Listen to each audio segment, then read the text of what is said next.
ரசூலுல்லாஹ் சின்ன வயசிலிருந்தே நுணுக்கமா கவனிக்கக்கூடிய ஒரு நபித்தோழராக இருந்திருக்கிறாங்க. ஒவ்வொரு விஷயத்தையும் நுணுக்கமா கவனித்து இன்றைக்குள்ள தலைமுறை இப்னு அப்பாஸ் அவர்களுடைய வயசுல இருக்கிறாங்கன்னு பாத்தீங்கன்னா அவங்க ஹதீஸ்களை கவனிக்கிறவங்களா இருக்க மாட்டாங்க, பெற்றோர்கள்ட்ட கதை கேட்கிறவங்களா இருப்பாங்க. ஆனால் அந்த வயசுல இன்றைக்குள்ள தலைமுறை எந்த வயதில் பெற்றோர்களிடத்துல கதை கேட்பவர்களாக இருப்பார்களோ அந்த வயசுலயே இப்னு அப்பாஸ் ரலியல்லாஹு அன்ஹு அவங்க ரசூலுல்லாஹ்வை நுணுக்கமா கவனிக்கக்கூடியவர்களாக இருந்திருக்கிறாங்க. ஒவ்வொரு விஷயத்தையும் உன்னிப்பாக கவனித்து அதனை மனநமிடக்கூடியவர்களாக இருந்திருக்கிறார்கள். இப்னு அப்பாஸ் அவர்களை பற்றி சொல்வார், இந்த இளைஞர் என்னை விட விபரமானவர். அன்னைக்கு தேடி தேடி ஹதீஸ்களை கத்துக்கிட்டாரு, இன்னைக்கு தெரிந்து வைத்திருக்கிறாரே. மார்க்கத்தை பற்றி ஒரு சட்டம் தெரிய வேண்டும் என்றால் இப்னு அப்பாஸ் அவர்களை தானே நாட வேண்டி இருக்கிறது, அவர்களிடம் தானே அதற்குண்டான விளக்கத்தை பெற வேண்டி இருக்கிறது. ஹாதல் ஃபதா அஅகலு மின்னி, இந்த இளைஞர் எம்மை விட மிகவும் தெளிவானவர், நன்கு சிந்தனைக்குள்ளவர், நல்ல விபரமான ஆளு. அஸ்ஸலாமு அலைக்கும் வரஹ்மத்துல்லாஹி வபரகாத்துஹு. கண்ணியத்திற்குரிய இல்லாமல்ல அல்லாஹ்வின் நல்லடியார்களே, உத்தம தோழர்களின் உன்னத வரலாறு என்கிற தலைப்பிலே நேற்றைய தினம் நபித்தோழர்களின் சிறப்புகளையும் அல்லாஹ் அவர்களுக்கு வழங்கியிருக்கிற உயர்வுகளையும் பற்றி அறிந்து கொண்டோம். அதன்பின் தொடர்ச்சியாக ஒவ்வொரு நபித்தோழராக அவர்களுடைய வாழ்க்கை வரலாற்றையும் அதிலிருந்து நாம் பெற வேண்டிய படிப்பினைகளையும் அறிந்து கொள்வோம் என்று நாம் நேற்று சொல்லியிருந்தோம். அதன் அடிப்படையில் இன்றைய தினம் நாம் அறிந்து கொள்ளவிருக்கக்கூடிய நபித்தோழர் இப்னு அப்பாஸ் ரலியல்லாஹு அன்ஹு என்கிற நபித்தோழருடைய வாழ்க்கை வரலாற்றை பற்றி சில செய்திகளை தெரிந்து கொள்ள இருக்கிறோம். இப்னு அப்பாஸ் என்கிற இந்த பெயரை நம்மில் அதிகமானவர்கள் அறிந்திருப்போம். இப்னு அப்பாஸ் என்று சொன்னால் அப்பாஸின் மகன் என்று அர்த்தம். அவருடைய இயற்பெயர், அவருக்கென்று அவருடைய பெற்றோர்கள் வைத்த பெயர் அப்துல்லா. அப்துல்லா இப்னு அப்பாஸ் என்பதுதான் அவருடைய முழுமையான பெயர். அப்பாஸின் மகன் அப்துல்லா. இவங்க எப்போ பிறக்கிறாங்க? சரியாக நபிகள் நாயகம் ஸல்லல்லாஹு அலைஹி வஸல்லம் அவர்களும் ஏனைய நபித்தோழர்களும் ஹிஜ்ரத் என்கிற புனித பயணத்தை மேற்கொள்வதற்கு 3 ஆண்டுகளுக்கு முன்பு பிறக்கிறாங்க. ஹிஜ்ரத் என்கிற அந்த சம்பவம் நடைபெறுவதற்கு 3 ஆண்டுகளுக்கு முன்பு இப்னு அப்பாஸ் ரலியல்லாஹு அன்ஹு அவங்க பிறக்கிறாங்க. அப்போது ஹிஜ்ரத்தோட 3 வருஷத்தை கூட்டிக்கிட்டிங்கன்னா அதுதான் அவங்களுடைய வயசு. இப்போ ஹிஜ்ரி எத்தனைன்னு கேட்டால் நம்மள பல பேருக்கு என்னவா இருக்கும்? ஹிஜ்ரி எத்தனைன்னு கேட்டால் யாருக்காவது தெரியுமா? அப்போ பல பேர் ஹிஜ்ரி என்னன்னு கேட்டால் ஹிஜ்ரியா அப்படின்னா என்னன்னு கேட்கக்கூடிய ஆட்களும் இருக்கிறாங்க. அதுபோக ஹிஜ்ரி என்னன்னு கேட்டோம்னா கால்ண்டர் செக் பண்ணி சொல்லுவோம் அப்படின்னு சொல்லுவாங்க. அப்போ 1446 இப்போ நம்ம சொல்லக்கூடிய ஹிஜ்ரி ப்ளஸ் 3, ஏன்னா 3 வருஷத்துக்கு முன்னாலே பிறந்துடுறாங்கல்ல. ஹிஜ்ரத் என்கிற அந்த பயணம் நடைபெறுவதற்கு 3 ஆண்டுகளுக்கு முன்பே இப்னு அப்பாஸ் அவங்க பிறந்துடுறாங்க. அப்போ 1446 ப்ளஸ் 3 கணக்கு பண்ணிங்கன்னா 1449. இப்னு அப்பாஸ் அவருடைய இன்றைய வயசுன்னு கணக்கு பண்ணோம்னா 1449. அப்படி இது அவங்களுடைய பிறப்பு பற்றிய ஒரு செய்தியாக இருக்கிறது. அவங்களுடைய தகப்பனார் அப்பாஸ் என்று சொல்கிறோம் அல்லவா, அவருடைய முழு பெயர் அப்பாஸ் இப்னு அப்துல் முத்தலிப். அப்துல் முத்தலிப்பினுடைய மகன் அப்பாஸ். நபிகள் நாயகம் ஸல்லல்லாஹு அலைஹி வஸல்லம் அவர்களுக்கும் இப்னு அப்பாஸ் ரலியல்லாஹு அன்ஹு அவர்களுக்குமான உறவு என்ன, எந்த மாதிரியான இரத்த பந்த உறவு, எந்த மாதிரியான சொந்த பந்த உறவு அவர்களுக்குள்ளே இருக்கிறது என்று பார்த்தால், நபிகள் நாயகம் ஸல்லல்லாஹு அலைஹி வஸல்லம் அவர்களுக்கு ஒரு முறையில் இப்னு அப்பாஸ் ரலியல்லாஹு அன்ஹு அவங்க தம்பி முறை வேணும், தம்முடைய பெரியத்தாவுடைய பையன். இப்போ அப்துல் முத்தலிப் அவருடைய மகன்கள் என்று நீங்கள் பட்டியலிட்டால் அப்துல் முத்தலிப்புடைய பிள்ளைகளில் ஒருவர் தான் அபூலஹப். தப்பத் யதா அபீலஹப் அப்படின்னு நம்ம சொல்கிறோம்ல, அபூலஹப்புடைய 2 கரங்களும் நாசமாகட்டும் என்று அல்லாஹ்வால் சபிக்கப்பட்ட அபூலஹப் இருக்கிறான் அல்லவா, இஸ்லாத்தின் ஒரு மிகப்பெரிய விரோதி, பல்வேறு முஸ்லிம்களை கொன்று குவித்த அநியாயக்காரன். அபூலஹபும் அப்துல் முத்தலிப்பினுடைய ஒரு மகன். அப்துல் முத்தலிப் என்கிற அந்த நபருக்குரிய பல்வேறு பிள்ளைகள் யார் யாரெல்லாம் பிள்ளைகள்னு பார்த்தீங்கன்னா அதில் ஒரு நபர் யாரு? அபூலஹப் ஒரு பிள்ளை. அதே மாதிரி இன்னொருத்தர் யாரு? அபூ தாலிப். அபூ தாலிப் யாரு? நபிகள் நாயகம் ஸல்லல்லாஹு அலைஹி வஸல்லம் அவர்களுடைய பெரிய தகப்பனார் என்று நாம் அறிந்து வைத்திருக்கிறோம். நபிகள் நாயகம் ஸல்லல்லாஹு அலைஹி வஸல்லம் அவங்க மக்காவில் பிரச்சாரம் செய்த ஆரம்ப காலகட்டத்தில் ரசூலுல்லாஹ்வுக்கு ஒரு மிகப்பெரிய உறுதுணையாக இருந்தவங்க. ஆனால் அசத்தியத்தில் தான் இருந்தாங்க, இஸ்லாத்தை இறுதி வரை ஏற்கலை. அபூ தாலிப் அவருடைய மரண தருவாயின் போது கூட நபிகள் நாயகம் அவர்கள் அபூ தாலிப் அவர்களை சந்தித்து எப்படியாவது தம்முடைய பெரிய தந்தை இஸ்லாத்திற்கு வரணும்னு ஆசைப்பட்டாங்க, ரொம்ப பெரிதும் விரும்பினார்கள். சத்தியத்திற்காக நமக்கு பெரிதும் துணை நிற்கிறார், ஆனால் இந்த கொள்கையை ஏற்றுக்கொள்ள மறுக்கிறாரே, அசத்தியத்தில் இருக்கிறாரே, சிலை வணக்க வழிபாட்டில் மூழ்கி இருக்கிறாரே என்று நபிகள் நாயகத்திற்கு பெரிதும் கவலை. அப்போ அபூ தாலிபினுடைய மரண தருவாயில் போய் கலிமாவை சொல்லுங்க, இஸ்லாத்தை ஏற்றுக்குங்கன்னு எடுத்துரைப்பார்கள். அப்போதும் ஏற்றுக்கொள்ள மறுத்து விடுவார். கலிமா சொல்ல மறுத்து அலா மில்லத்தி அப்துல் முத்தலிப் அவருடைய மார்க்கத்தில் தான் நாங்கள் மரணிப்போம், எங்களுடைய மூதாதையர்களின் வழிமுறையில் தான் நாங்கள் மரணிப்போம் என்று இஸ்லாத்தை ஏற்க மறுத்து விட்டார். அப்போ அப்துல் முத்தலிபினுடைய இன்னொரு மகன் தான் யார்? அபூ தாலிப். அதே மாதிரி இன்னும் ஒரு மகன் அப்துல்லா தான் நபிகள் நாயகம் ஸல்லல்லாஹு அலைஹி வஸல்லம் அவருடைய தகப்பனார். ரசூலுல்லாஹ்வுடைய தகப்பனாருடைய பேரு அப்துல்லா. அவங்களும் இஸ்லாத்தை ஏற்கலை, சத்தியத்தை அவங்க அறியவில்லை, அவர்களுக்கு எடுத்துரைக்கப்படவில்லை. நபிகள் நாயகம் ஸல்லல்லாஹு அலைஹி வஸல்லம் அவங்க தெளிவாகவே எடுத்து சொல்லிவிட்டார்கள், என்னுடைய தந்தை நரகத்தில் தான் இருப்பார், காரணம் அவங்க சத்தியத்தை ஏற்கலை, இஸ்லாத்தை ஏற்கவில்லை என்று சொன்ன பல்வேறு விதமான செய்திகள் இருக்கிறது. அப்போ இதில் நாம் தெரிந்து கொள்ள வேண்டியது, அப்துல் முத்தலிபிற்கு பல்வேறு பிள்ளைகள் இருக்கிறாங்க. பிரதானமாக நாம் தெரிந்து கொள்ள வேண்டிய பிள்ளைகள் என்று பார்த்தால் அபூ லஹப் ஒரு ஆளு, அபூ தாலிபு, ரசூலுல்லாஹ்வுடைய தகப்பனார் அப்துல்லா, அப்பாஸ். இந்த அப்பாஸ் தான் இப்னு அப்பாஸ் என்று நாம் சொல்கிறோம் அல்லவா, இவருடைய தகப்பனார் அப்துல்லா என்கிற இந்த நபித்தோழரின் தகப்பனார் தான் அப்பாஸ் என்பவர் அதில் முஸ்லீமாக இருக்கிறார் என்கிற செய்தியை பார்க்குறோம். அப்போ நபிகள் நாயகம் ஸல்லல்லாஹு அலைஹி வஸல்லம் அவர்களுக்கு தம்பி முறை, தம்முடைய பெரியத்தாவுடைய மகன் இப்னு அப்பாஸ் அவர்கள், இது ஒரு உறவு முறையாக வருகிறது. அதே மாதிரி நபிகள் நாயகம் ஸல்லல்லாஹு அலைஹி வஸல்லம் அவங்களுக்கு இன்னொரு உறவு முறையிலையும் இப்னு அப்பாஸ் நெருக்கமாகறாங்க. சொந்தமான ஒரு உறவு முறை அவர்களுக்கு மத்தியில் ஏற்படுகிறது. அது என்ன உறவு முறை? இப்போ நபிகள் நாயகம் ஸல்லல்லாஹு அலைஹி வஸல்லம் அவங்களுடைய மனைவிமார்களில் ஒருவர் தான் மைமூனா ரலியல்லாஹு அன்ஹா அப்படி நம்ம சொல்லுவோம். மைமூனா பின்த் ஹாரிஸ் என்பவரின் மகளான மைமூனா. அப்போ மைமூனா அவங்க ரசூலுல்லாஹ்வுடைய மனைவியரில் ஒருவர், உம்மஹாத்துல் மூமினின், நமக்கெல்லாம் பல்வேறு தாய். அந்த ரசூலுல்லாஹ்வுடைய மனைவியர்லாம் நமக்கு தாய்மார்கள் தானே, அதில் ஒரு தாய் மைமூனா ரலியல்லாஹு அன்ஹா. அவங்க அந்த மைமூனாவுடைய சகோதரி தான் இப்னு அப்பாஸ் அவர்களினுடைய தாயார் லுபாபா. அவங்க பேர் லுபாபா பின்துல் ஹாரிஸ். மைமூனா ரசூலுல்லாஹ்வுடைய மனைவி மைமூனா அவர்களும் இப்னு அப்பாஸ் அவருடைய தாயார் லுபாபா அவர்களும் ஒரு தாய்க்கு பிறந்தவர்கள், ஒரு தந்தைக்கு பிறந்தவர்கள். அப்போ அந்த முறையில் பார்த்தா ரசூலுல்லாஹ்வுக்கு இப்னு அப்பாஸ் அவங்க எந்த முறை ஏற்படுகிறது? நம்ம பாஷையில் சொல்றதா இருந்தால் தான் கொழுந்தியாவுடைய மகன், தன்னுடைய மனைவியின் சகோதரி, அவர்களின் மகன் தான் இப்னு அப்பாஸ் அவங்க, கொழுந்தியாவுடைய மகன். மச்சினன் என்கிற உறவு முறையும் ஏற்படுகிறது.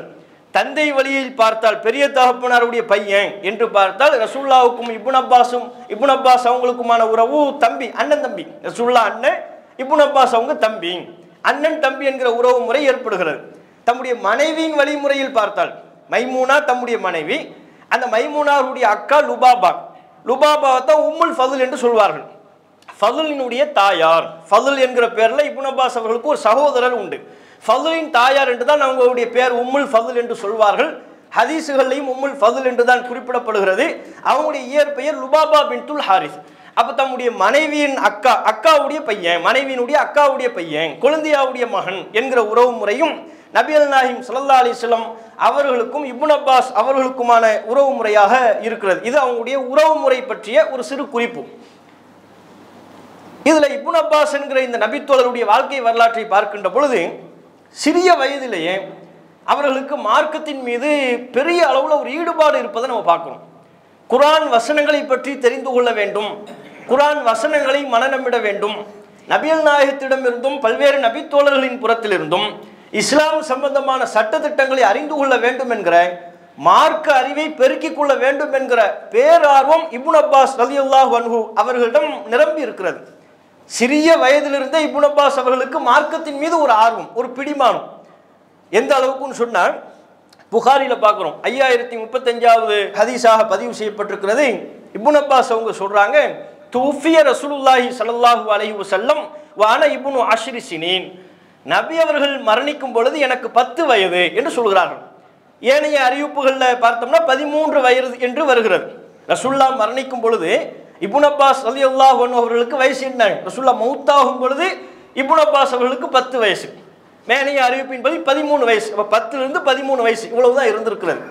அந்த வயதில், அந்த காலகட்டத்தில் வக்கது கரஅத்துல் முஹக்கம், திருக்குரானில் முஹக்கம் என்று சொல்லப்படுகிற அத்தியாயங்களை எல்லாம் நான் மனனமிட்டு இருந்தேன். அந்த அத்தியாயங்களை பற்றிலாம் எனக்கு தெளிவாக தெரியும். 10 வயசுல ரசூலுல்லாஹ் மௌத்தாகும் போது எனக்கு வயசு 10.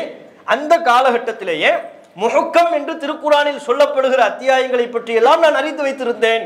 அதனை நான் மனனமிட்டு இருந்தேன். குர்ஆன்ல முஹக்கம் என்று சொல்லப்படுகிற அத்தியாயம் என்ன? நபித்தோழர்களின் காலகட்டத்தில், தாபீன்களின் காலகட்டத்தில எல்லாம் குர்ஆனை முஹக்கம் என்று அதில் உள்ள சில அத்தியாயங்களை பிரித்து வைத்திருந்தார்கள். உதாரணமா காஃப் என்கிற அத்தியாயம் இருக்கிறது அல்லவா, திருக்குர்ஆனில் 50வது அத்தியாயம். 50வது அத்தியாயத்திலிருந்து சூரத்துன் நாஸ் 114வது அத்தியாயம் வரையிலையும் அந்த அத்தியாயங்கள், அதற்கு இடைப்பட்ட அத்தியாயங்கள், அதற்கு அவர்கள் வைத்துக்கொண்ட பெயர் தான் முஹக்கம், முஹக்கமான சூறாக்கள். இதில் ஒவ்வொரு சின்ன சின்ன பிரிவுகள் நிறைய வருகிறது அல்லவா. நீங்க இந்த பக்கத்திலிருந்து அலிஃப் லாம் மீம்ல இருந்து பார்த்தீங்கன்னு வைங்க, பக்ரான் ஆரம்பிச்சா அது முடியறதுக்கு ரொம்ப நேரம் ஆகும். ஆல இம்ரான் என்று ஆரம்பித்தால் அது முடிவதற்கு நீண்ட நேரம் ஆகும். ஏன்னா பெரிய பெரிய சூறாக்கள். அதுவே இந்த பக்கம் குர்ஆனினுடைய பிற்பகுதி காஃப் என்கிற அத்தியாயத்திலிருந்து நீங்கள் ஓத ஆரம்பிப்பீர்களே ஆனால் சில மணி நேரங்களில், சில நிமிடங்களில் ஒவ்வொரு சூறாவாக முடியும். ஒரு சூறா முடியும், இன்னொரு சூறா துவங்கும், திரும்ப அந்த சூறா முடியும், இன்னொரு சூறா துவங்கும். சின்ன சின்ன சூறாக்கள் அதிகமாக இருக்கிறது. சின்ன சின்ன சூறாக்கள், தெளிவான சூறாக்கள் அதில் அதிகமாக இருக்கிற காரணத்தினால் அதற்கு அவர்கள் வைத்துக்கொண்ட பெயர் தான் முஹக்கம். முஃபஸ்ஸல் என்றும் பெயர் வைத்திருக்கிறார்கள். முஃபஸ்ஸல்னா பிரிவுகள் அதிகமாக உள்ளது, டக்கு டக்குன்னு சூறா முடியுது, அத்தியாயம் முடிகிறது அப்படிங்கிற அர்த்தத்தில் அவர்கள் வைத்திருக்கிறார்கள். இதை நம்ம தெரிந்து கொள்ள வேண்டியது, ரசூலுல்லாஹ் மௌத்தாகும் பொழுது எனக்கு வயசு 10, அந்த நேரத்திலேயே திருக்குர்ஆனில் முஹக்கம் என்று சொல்லப்படுகிற காஃப் என்கிற அத்தியாயத்திலிருந்து சூரத்துன் நாஸ் 50வது அத்தியாயத்திலிருந்து 114வது அத்தியாயம் வரையிலையும் நான் மனனமிட்டு இருந்தேன். அப்பவே எனக்கு அந்த அத்தியாயம்லாம் அத்துப்படி, அது அவளை எனக்கு ரொம்ப தெளிவாக தெரியும் என்று சொல்கிறார்கள். பாருங்க, 10 வயசுல இவ்வளவு பெரிய சூறாக்களை, இவ்வளவு அதிகமான அத்தியாயங்களை அவங்க மனனமிட்டு இருக்கிறாங்க. அதுவே நமக்கு எதை வெளிப்படுத்துகிறது? குர்ஆனின் மீது இப்னு அப்பாஸ் அவர்களுக்கு இருந்த தீவிரமான ஆர்வம், சிறிய வயதிலிருந்தே குர்ஆனின் மீதான நாட்டம், மார்க்க கல்வியை தேட வேண்டும் என்கிற ஆர்வம் அவர்களுக்கு அதிகமாக இருந்தது என்பதை நம்ம பார்க்கிறோம். எந்த அளவிற்கு அவர்கள் தன்னை உருவாக்கி கொண்டார்கள் என்றால், இன்றைக்குள்ள காலகட்டத்தில் ஒருவர் மார்க்க அறிவை பெற வேண்டும் என்று சொன்னால் இப்னு அப்பாஸ் ரலியல்லாஹு அன்ஹு அவர்கள் அறிவிக்கக்கூடிய ஹதீஸுகளை பற்றி படிக்காம ஒருவர் மார்க்க அறிஞராக உருவாக முடியாது. அந்த அளவிற்கு எல்லா துறை சார்ந்தும் ஏராளமான ஹதீஸுகளை அறிவித்த ஒரு நபித்தோழராக இப்னு அப்பாஸ் ரலியல்லாஹு அன்ஹு அவர்கள் இன்றைக்கு காட்சியளிக்கிறார்கள். கிட்டத்தட்ட அவருடைய ஹதீஸுகள் என்று நம்ம பார்த்தோம்னா 1660 ஹதீஸ், 1500க்கும் மேல் 1660 ஹதீஸுகள் அவங்க அறிவிக்கிறாங்க. அவ்வளவு ஹதீஸுகளில் எத்தனை சட்டங்கள் இருக்கிறது, எத்தனை நுணுக்கமான மார்க்க விஷயங்கள் இருக்கிறது. மிக குறிப்பாக பல்வேறு திருக்குர்ஆன் வசனங்களுக்கான விளக்கங்கள், அவரிடமிருந்து நமக்கு நூற்றுக்கணக்கான திருக்குர்ஆன் வசனங்களுக்கான விளக்கங்கள் கிடைக்கிறது. அப்ப இன்றைக்கும் ஒருவர் ஆலிமாக அவர் விரும்பினால், ஒரு மார்க்க அறிஞராக விரும்பினால், குர்ஆன் வசனங்களுக்கு உண்டான விளக்கங்களை கற்றறிந்த ஒரு முஃபஸ்ஸிராக உருவாக வேண்டும் என்று விரும்பினால் இப்னு அப்பாஸ் அவர்கள் அறிவித்த நபிமொழிகளை அவரால் தவிர்க்க இயலாது. இப்னு அப்பாஸ் ரலியல்லாஹு அன்ஹு அவர்களை தவிர்த்து கொண்டு இன்றைக்கு ஒருவர் ஒரு மார்க்க அறிஞராக ஒருவர் உருவாக முடியாது. அவ்வளவு 1660 ஹதீஸுகள் அறிவிச்சிருக்கிறாங்க. அப்படின்னா அவங்களுடைய ஆர்வத்தை பாருங்க. 1660 ஹதீஸ் அறிவிக்கிறதுனா சும்மாவா? அவ்வளவு ஹதீஸுகளை மனப்பாடம் பண்றதுன்னா லேசுப்பட்ட விஷயமா? அவ்வளவு ஹதீஸுகளை மனப்பாடம் பண்ணி ஒன்று விடாமல் சொல்றதுன்னா, ஒரு விஷயத்தை மறக்காம சொல்லணும்னா அதெல்லாம் சாமானியமான விஷயமா? நமக்கு அது சாத்தியமா? இன்னைக்கு ஒரு ஹதீஸ், ஒரு 10 ஹதீஸை மனப்பாடம் பண்ணி சொல்லுங்கன்னா நம்ம எல்லாருமே முழிச்சுக்கிட்டு இருப்போம். 10 ஹதீஸை மனப்பாடம் பண்ணணுமா? அது ஏங்க இந்த சிரமமான வேலையெல்லாம் எதுக்கு நம்ம கொடுக்குறிய? வேற ஏதாவது வேலை இருந்தால் சொல்லுங்க. மலையை உடைக்கணுமா உடைக்கிறோம், கட்டடத்தை எதுவும் கட்டணுமா கட்டுறோம். இந்த ஹதீஸுகளை மனப்பாடம் பண்ற அதையெல்லாம் உங்களோட வச்சுக்கோங்க, சொல்லுவோமா இல்லையா? ஹதீஸுகளை நமக்கு மனப்பாடம் பண்றது, குர்ஆன் வசனங்களை மனப்பாடம் பண்றதுலாம் நமக்கு சிரமமான ஒன்றா தெரிகிறது.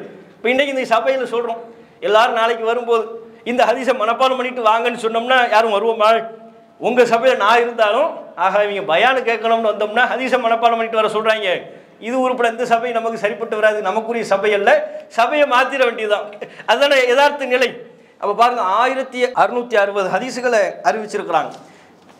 நபிகள் நாயகம் ஸல்லல்லாஹு அலைஹி வஸல்லம் அவர்கள் இப்னு அப்பாஸ் ரலியல்லாஹு அன்ஹு அவர்கள் அவர்களுடைய மார்க்க ஞானத்திற்காக வேண்டி பிரத்யோகமாக துவா செஞ்சிருக்கிறாங்க.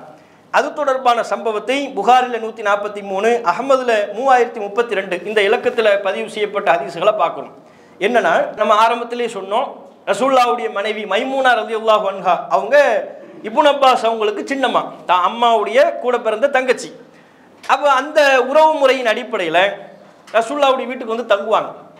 இரவு நேரத்தில் இஷா தொழுதுட்டு நேராக ரசூலுல்லாஹ் வீட்டுக்கு வந்துடுவாங்க.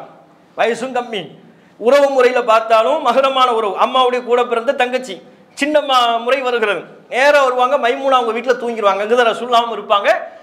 ரசூலுல்லாஹ்வோட தம்முடைய சின்னம்மா மைமூனா அவர்களோடு படுத்து உறங்கி விடுவார்கள். ஒரு முறை அது போன்று மைமூனா ரலியல்லாஹு அன்ஹா அவங்க வீட்டில் இப்னு அப்பாஸ் அவங்க தூங்குறாங்க. தூங்கும் பொழுது ரசூல் ஸல்லல்லாஹு அலைஹி வஸல்லம் அவர்கள் எழுந்து ஒழு செய்வதற்காக வேண்டி செல்கிறார்கள். பார்த்தா ஒழு செய்வதற்கு தண்ணீர் தயாராக இருக்கு. அன்றைக்கு உள்ள காலகட்டத்தில் ஹவுஸ் மாதிரியான செட்டப்லாம் இல்லை. பள்ளிவாசல் அதற்குன்னு பிரத்யேகமாக ஏற்பாடுகள் செய்யப்பட்டிருக்குமே ஒழிய வீடுகள் அப்படிலாம் தண்ணீர் எடுத்துக்கிட்டு போகணும். அப்போ தண்ணீர் ரெடியாக இருக்கு, ஒழு செய்வதற்கு தண்ணீர் ரெடியாக இருக்கிறது. நபிகள் நாயகம் அதை பார்த்துட்டு கேட்குறாங்க, மண் வதாஹாதா, யார் இது எனக்குன்னு எடுத்து வச்சிருக்கிறாங்க? இப்போ ஒழு செய்யறதுக்குன்னு போற கரெக்டாக தண்ணீர் எடுத்து வச்சிருக்கிறாங்களே யாரு அப்படிங்கிறாங்க. ரசூலுல்லாஹ்வுடைய மனைவி அவர்கள் பதிலளிக்கிறார்கள், வேற யார்? அப்துல்லா, இப்னு அப்பாஸ் அப்துல்லா தான் எடுத்து வச்சிருக்கிறாரு.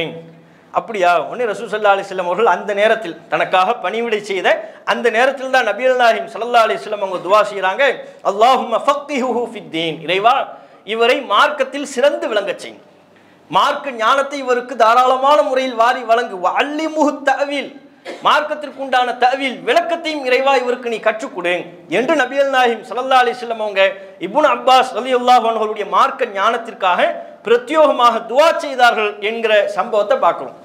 அதுபோல ரசூலுல்லாஹ்வை சின்ன வயசிலிருந்தே நுணுக்கமாக கவனிக்கக்கூடிய ஒரு நபித்தோழராக இருந்திருக்கிறாங்க.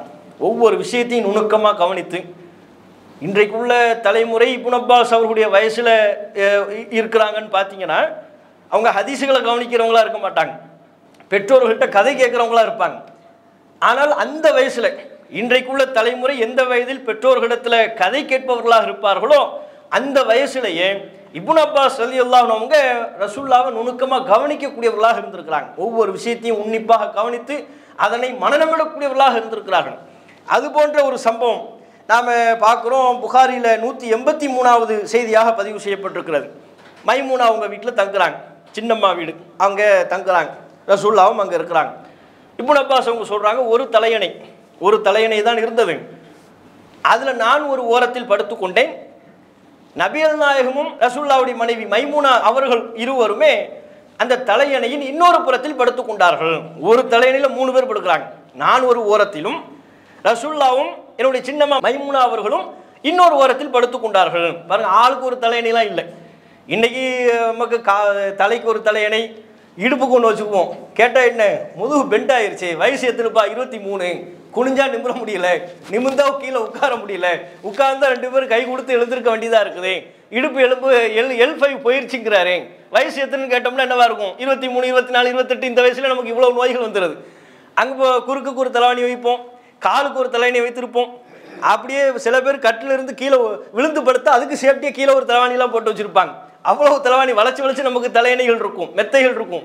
அங்கே ஒரு தலையணை, அந்த ஒரு தலையணையில் தான் நபிகள் நாயகமும் நபிகள் நாயகத்தின் மனைவி மைமூனா அவர்களும் இப்னு அப்பாஸ் அவர்களும் 3 பேரும் ஒரு தலையணையில் படுத்திருக்கிறார்கள்.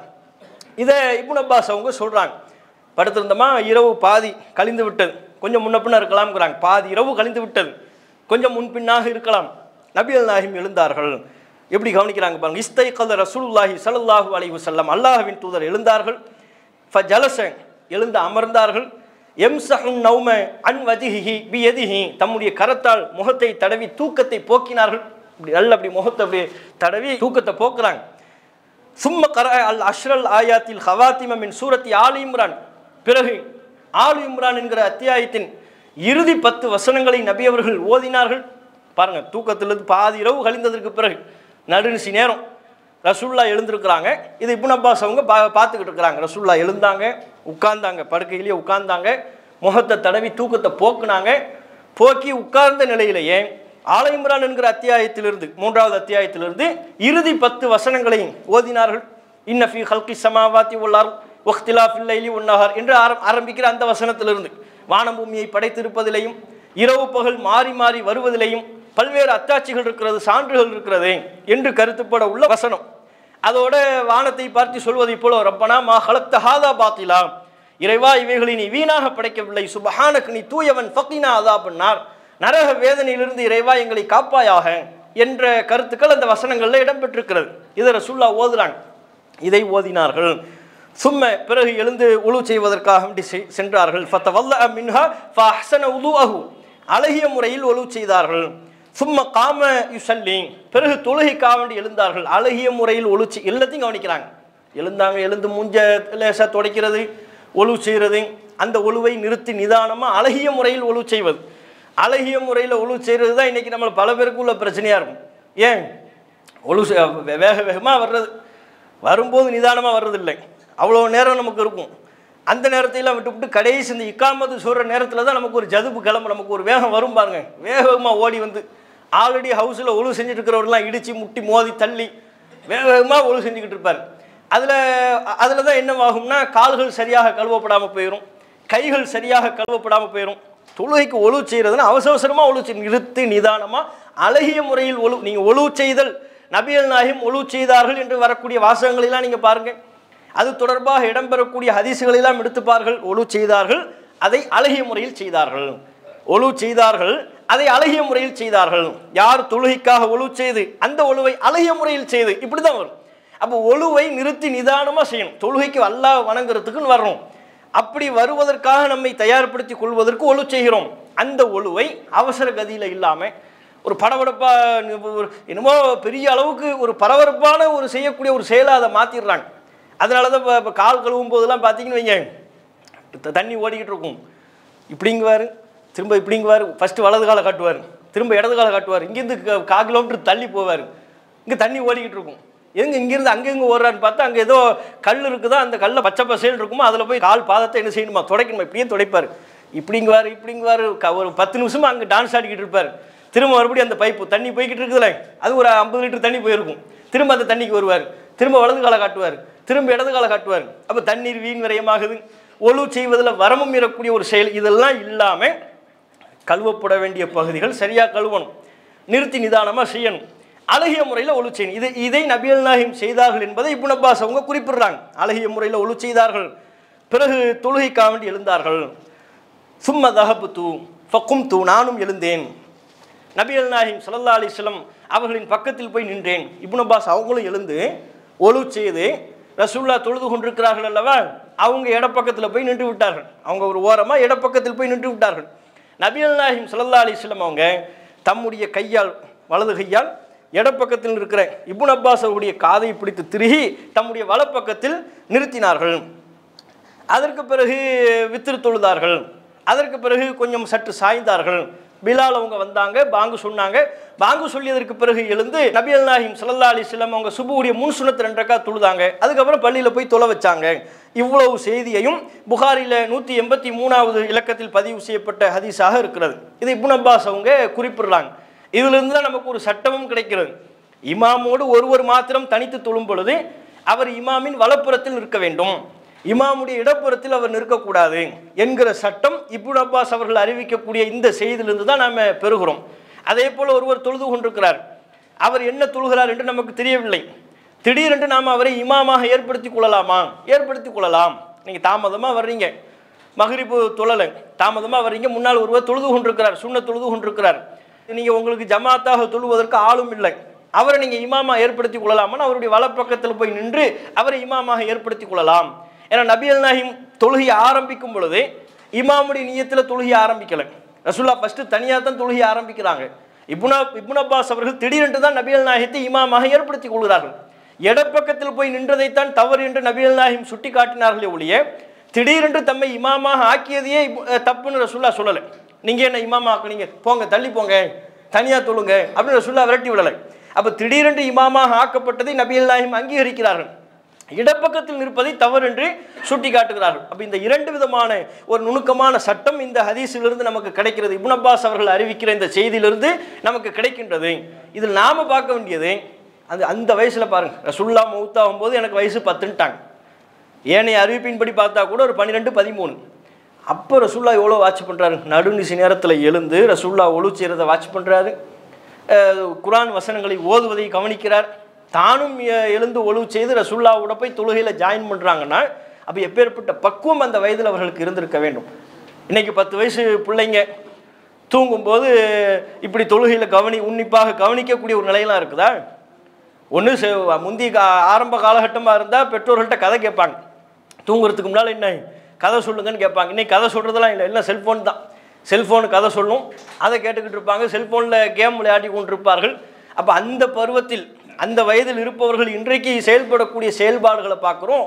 இப்னு அப்பாஸ் அவர்கள் மார்க்க ரீதியான ஒரு சிந்தனை பெற்றவர்களாகவும் வணக்க வழிபாட்டு தொடர்புடையவர்களாகவும் இருந்ததை நம்ம பார்க்க முடிகிறது. இப்னு அப்பாஸ் அவர்கள்ட்ட இயல்பாகவே மார்க்கத்தை அறிந்து கொள்ளணும், தேடி தேடி பெறணும் என்கிற ஆர்வம் அவரிடத்தில் ரொம்ப அதிகமாக இருந்தது. நீங்கள் ஒரு முறை இப்னு அப்பாஸ் ரலியல்லாஹு அன்ஹு அவங்க ரசூலுல்லாஹ்வுடைய மரணத்திற்கு பிறகு தம்முடைய தோழர் ஒரு இடத்துல, அன்சாரி நபி தோழர் ஒரு இடத்துல சொல்கிறாங்க, குல்து லி ரஜுலி மினல் அன்சார், அன்சாரிகளில் ஒருவரிடம் நான் சொன்னேன், ஹலும்ம நஸ்அல் அஸ்ஹாப ரசூலில்லாஹி ஸல்லல்லாஹு அலைஹி வஸல்லம் ஃப இன்னஹும் அல் யௌம கஸீர். வாங்க, இன்றைக்கு சஹாபாக்கள் நபியின் தோழர்கள் நிறைய பேர் இருக்கிறாங்க, அவங்ககிட்ட போய் நாம் ரசூலுல்லாவை பற்றி ஏதாவது செய்திகளை போய் கேட்போம், கற்றுக்கொள்வோம் அப்படின்னு தம்முடைய தோழர் ஒருவரை அழைக்கிறார் இப்னு அப்பாஸ் அவங்க. அப்போ அவர் சொல்கிறாரு, வா அஜபன் லக்க இப்னு அப்பாஸ், இப்னு அப்பாஸ் அவர்களே ஆச்சரியமாக இருக்கிறது, நீங்கள் போய் இனிமேல் ஹதீஸை கற்று என்ன செய்ய போகிறீங்க? அதான் நபியின் தோழர்கள் இவ்வளோ பேர் இருக்கிறார்களே, அத்தரன்னாசை யஹ்தாஜூன இலைக், மக்கள் உங்கள் பக்கம் தேவையாவார்கள் என்று நீங்கள் நினைக்கிறீர்களா? ஒஃபின்னாசி மின் அஸ்ஹாபின் நபி அலைஹிஸ்ஸலாத்து வஸ்ஸலாம் மன் தரான், நீங்கள் தான் பார்க்கிறீர்களே நபியின் தோழர்கள் எவ்வளோ பேர் இருக்கிறாங்க, அவ்வளோ பெரும் பெரும் நபி தோழர்களை விட்டுவிட்டு மூத்த சஹாபாக்கள் அவர்களெல்லாம் விட்டுவிட்டு இந்த மக்கள் உங்களிடத்தில் வந்து மார்க்கத்தை கற்றுக்க போகிறாங்களா? உங்களிடத்தில் வந்து நபியின் செய்திகளை கேட்க போகிறாங்களா? எதுக்காக நீங்கள் தேடி தேடி அலையணும்? எதற்கு நீங்கள் நபியின் செய்தியை பற்றி தெரிந்து கொள்ள ஆர்வப்படுறீங்க? உங்ககிட்டே வந்து கேட்க போகிறாங்க அப்படிங்கிறார். அவர் கற்றுக்கொள்ள அழைக்கிறார். அவருடைய ஆர்வத்தை குறைக்கும் விதமாக அவருடைய தோழர் யாருன்னு தெரியல. அவர் சொல்கிறாரு, நீங்கள் எதுக்கு சிரமப்படுறீங்க? உங்களுக்கு எதுக்கு இந்த வேலை? அதான் நபியின் தோழர்கள் இவ்வளோ பேர் இருக்கிறாங்கல்ல, அவரிடத்தில் அல்லவா மார்க்கத்தை கற்பார்கள், உங்களிடத்துல வந்து மார்க்கத்தை, அவருடைய சின்ன வயசின் காரணத்தினால் அப்படி பேசுகிறாங்க, உங்களிடத்தில் வந்தால் மார்க்கத்தை கற்க போகிறார்கள் அப்படிங்கிறாங்க. இப்னு அப்பாஸ் அவங்க சொல்கிறாங்க, அதையெல்லாம் பொருட்படுத்தாமல், இல்லை நான் போவேன், என்னுடைய இயல்பு நபியல் நாயகத்தை பற்றிய ஒரு செய்தி ஆடத்தில் இருக்கிறது என்று தெரிந்தாலும் அதனை பெற்றுக்கொள்வதற்காக நான் அவருடைய வீட்டிற்கே சென்று விடுவேன். பல முறை இந்த சம்பவம் நடைபெற்றிருக்கிறது. நபியல் நாயகத்தை பற்றி இந்த நபர் ஒருவர் இருக்கிறார், நபியல் நாயகத்தை பற்றிய ஒரு செய்தியை அறிந்து வைத்திருக்கிறார் என்று சொல்லப்பட்டால் அவருடைய வீட்டுக்கு நான் போயிடுவேன். கடுமையான குளிர், கடும் காற்று வீசும், அவர் அங்கே இருக்க மாட்டார், வீட்டிலிருந்து வெளியே தம்முடைய தேவைக்காக சென்றிருப்பார், வீடும் பூட்டப்பட்டிருக்கும், வீட்டு வாசலிலேயே என்னுடைய மேல் துண்டு அவற்றை எடுத்து ஒரு பாயாக விரித்து அதிலேயே நான் படுத்து உறங்கி விடுவேன். கடும் காற்று வீசக்கூடிய காரணத்தினால் மண்கள் புழுதி என்னுடைய முகத்தில் படிந்துவிடும். தாமதமாக அவர் வருவார், வீட்டுக்கு உரிமையாளர் தாமதமாக வருவார், வந்து என்னுடைய முகத்தில் புழுதி படிந்திருக்கிற காரணத்தினால் என்னை பற்றி அவர் அறிந்திருக்க மாட்டார். சற்று நிதானித்ததற்கு பிறகுதான் என்னை பற்றி அவர் தெரிந்து கொள்வார். தெரிந்ததும் கேட்பார், எப்ன அம்மி ரசூலில்லா, ரசூல்லாவுடைய சொந்தக்காரரே, ரசூல்லாவுக்கு பெரியத்தா பையன் தானே, அதை சொல்லி அந்த உறவு முறையை சொல்லி கேட்குறாங்க. இப்னு அப்பாஸ் அவர்களே, அலா அர்சல்த இளைய ஃபாத்திக்க, நீங்கள் ஆள் அனுப்பியிருந்தால் நான் வந்திருப்பேனே, நீங்கள் வர வேண்டும் என்று ஒரு ஆளை அனுப்பி எனக்கு தகவல் சொல்லியிருந்தால் நான் வந்திருப்பேனே, எதற்காக நீங்கள் வர்றீங்க, எதற்காக நீங்கள் சிரமப்படுறீங்க என்று அவர் கேட்பார். அப்போது நான் சொல்வேன், ஆன அஹக்கு அன் ஆத்திக்க, நான் உங்களிடம் வருவதுதான் தகுதியானது.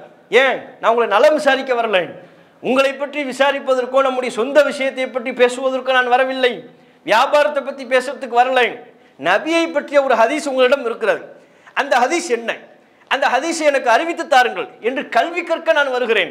கல்வி கற்பதற்காக வருகின்ற பொழுது உங்களை என்னுடைய இடத்திற்கு அழைப்பது முறையல்ல, ஆனால் அஹக்குவன் ஆத்தீக், நான் உங்களிடம் வருவதுதான் முறையானது, அதுதான் சரி, அதுதான் தகுதியானது என்று நான் சொல்வேன். இப்படித்தான் நான் ஹதீஸுகளை கற்றுக்கொண்டேன், இப்படித்தான் பல்வேறு நபர்களிடமிருந்து நபியல் நாயகத்தை பற்றிய செய்திகளை நான் 1660 ஹதீஸ் அறிவிச்சிருக்கிறான்னா சும்மா இல்லை. ஒவ்வொரு ஹதீஸுக்கு பின்னாலும் இது போன்ற பல உழைப்புகள் இருக்கிறது, பல பயணங்கள் இருக்கிறது, பல சிரமங்கள் இருக்கிறது, பல இரவுகள், தூக்கமில்லாத இரவுகள் இருக்கிறது, குளிரை பொருட்படுத்தாம வீதியில தரையில படுத்து உறங்கிய புழுதிகள் முகத்தில் படிந்த பல நாட்களை இப்னு அப்பாஸ் ரலியல்லாஹு அன்ஹு அவர்கள் கழித்திருக்கிறார்கள். அப்படித்தான் ஆயிரக்கணக்கான ஹதீஸ்களை அவர்கள் இன்றைக்கு நம் சமூகத்திற்கு அறிவித்திருக்கிறார்கள். யோசிச்சு பாருங்க. அதுக்கப்புறம் இப்னு அப்பாஸ் அவங்க சொல்றாங்க, இந்த செய்தியில ஹாக்கிம்ல 363, தபக்காத்துல் குப்ரா என்கிற நூலில் இடம்பெறுகிறது, இன்னும் ஏராளமான நூல்களில் இடம்பெறுகிறது. அதிலேயே சொல்றாங்க, இப்னு அப்பாஸ் அவங்க சொல்றாங்க, ஆரம்பத்தில் ஒரு அன்சாரி தோழரை அழைத்தார் அல்லவா, நீங்க எதுக்கு சிரமப்படுறீங்க, உங்ககிட்டயே வந்து மார்க்கத்தை கேட்க போறாங்கன்னு சொன்னார் அல்லவா, குறைத்து மதிப்பிட்டு சொன்னார் அல்லவா. அவர் பிற்காலத்தில் இப்னு அப்பாஸ் அவர்களிடம் செய்தியை கேட்பாராம். கேட்டுவிட்டு இப்னு அப்பாஸ் அவர்களை பற்றி சொல்வாராம், ஹாதல் ஃபத்தா ஆக்கலும் இன்னை, இந்த இளைஞர் என்னை விட விபரமானவர், அன்னைக்கு தேடி தேடி ஹதீஸுகளை கற்றுக்கிட்டாரு, இன்றைக்கு தெரிந்து வைத்திருக்கிறாரே, மார்க்கத்தை பற்றி ஒரு சட்டம் தெரிய வேண்டும் என்றால் இப்னு அப்பாஸ் அவர்களைத்தானே நாட வேண்டி இருக்கிறது, அவர்களிடம் தானே அதற்குண்டான விளக்கத்தை பெற வேண்டி இருக்கிறது. ஹாதல் ஃபத்தா ஆக்கலும் இன்னி, இந்த இளைஞர் எம்மை விட மிகவும் தெளிவானவர், நன்கு சிந்தனைக்குள்ளவர், நல்ல விபரமான ஆளு என்று அவரே பாராட்டினார் என்கிற செய்தியையும் இப்னு அப்பாஸ் அவங்க குறிப்பிடுவதை பார்க்கிறோம்.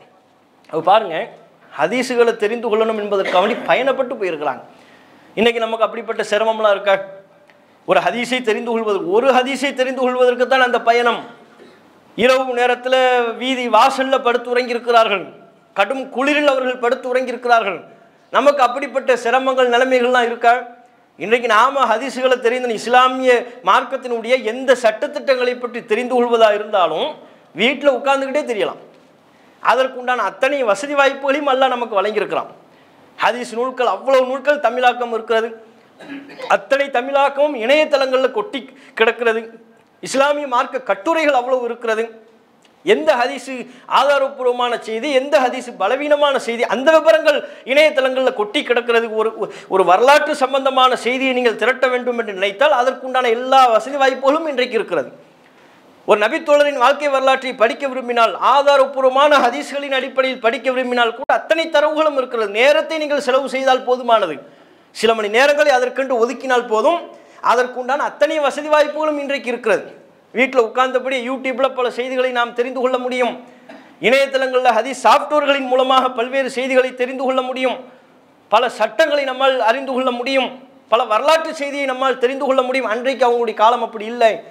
ரசூலுல்லாஹை பற்றிய ஒரு செய்தியை அறிந்து கொள்வதற்கு ஒரு பயணம் மேற்கொள்ள வேண்டியிருந்தது. இன்னைக்கு நமக்கு அப்படி சிரமம்லாம் இல்லையே. அப்படி சிரமம் இல்லாது இருந்தும் கூட, எல்லா வசதி வாய்ப்புகளும் இருந்தும் கூட மார்க்கத்தை கற்பதற்கு இன்றைக்குள்ள இளைஞர்கள் ஆர்வம் காட்டுகிறார்களா?